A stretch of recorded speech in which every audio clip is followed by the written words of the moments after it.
चित्रकूट की तरफ श्री भरत जी महाराज पूरी प्रजा को लेकर के गए हैं। पूरी प्रजा को लेकर जाने का तात्पर्य था कि चलो सब लोग देख लो, नहीं तो पीछे से ये जनता बात बनाएगी, पता नहीं राम जी बोले हो कि ना बोले हो। यूं ही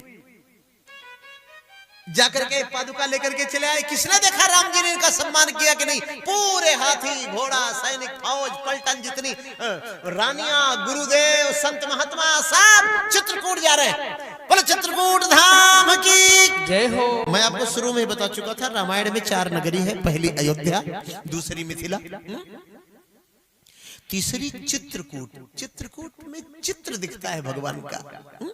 कूट माने होता पर्वत, जिसमें श्री रघुनाथ का चित्र दिखता हो, ऐसा पर्वत। गीतावली रामायण में चित्रकूट की महिमा का गान किया है। फटिक शिला मृदु विशाल संकुल सुरतर तमाल और ललित लता जाल हरत छब बितान की मंदाकिनी तटिन तीर मंजुल मृग विहग भीर धीर मुनिगिरा गंभीर साम गान की, ऐसा गीतावली रामायण में लिखा। सब ऋतु ऋतुपत प्रभाव संतत त्रिविध बावजन विहार बाटिका नृप पंचवान की विरचित तह पर्णशाल अति विचित्र लखन लाल निवसत जहां अति कृपाल राम जानकी। ये चित्रकूट का परिचय दिया है। श्री भरत जी महाराज पैदल नंगे पैर चलते जा रहे हैं। निषाद राज मिला है भगवान का बाल सखा। पूरे राम जी जहां जहां रुके थे वहां वहां भरत जी महाराज ने दंड प्रणाम किया, लेट करके प्रणाम किया। श्री ठाकुर जी को याद करके बड़ी देर तक कभी कभी खड़े होकर जोर जोर से रोने लगते हैं। मंत्रीगण समझाते हैं तो फिर पैदल चलते हैं। ठोकर लगती है बेचारे धरती पर, फिर गिर पड़ते हैं और फिर खड़े होते हैं और फिर राम जी के चित्रकूट की तरफ दौड़ते हैं और बड़े जोर जोर से रोते हैं। शंकर भगवान बोले पार्वती आंख बंद करो, ऐसे महात्मा का दर्शन करो जिनको देखकर श्री रघुनाथ भी उठकर दौड़े थे। प्रयागराज होते हुए चित्रकूट के पास में सेना पहुंचने, सेना भी कम नहीं थी ना भैया, सेना पहुंचने वाली।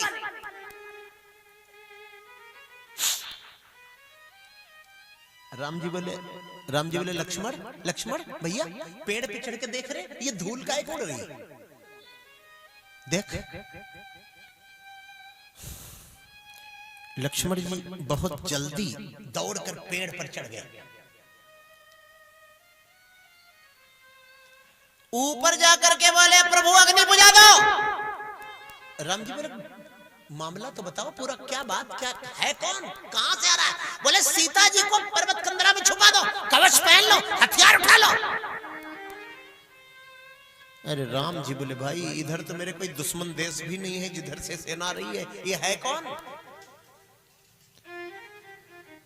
राम लक्ष्मण जी बोले आज राम सेवक जस लेऊं, भरत समर सिखा मन देऊं।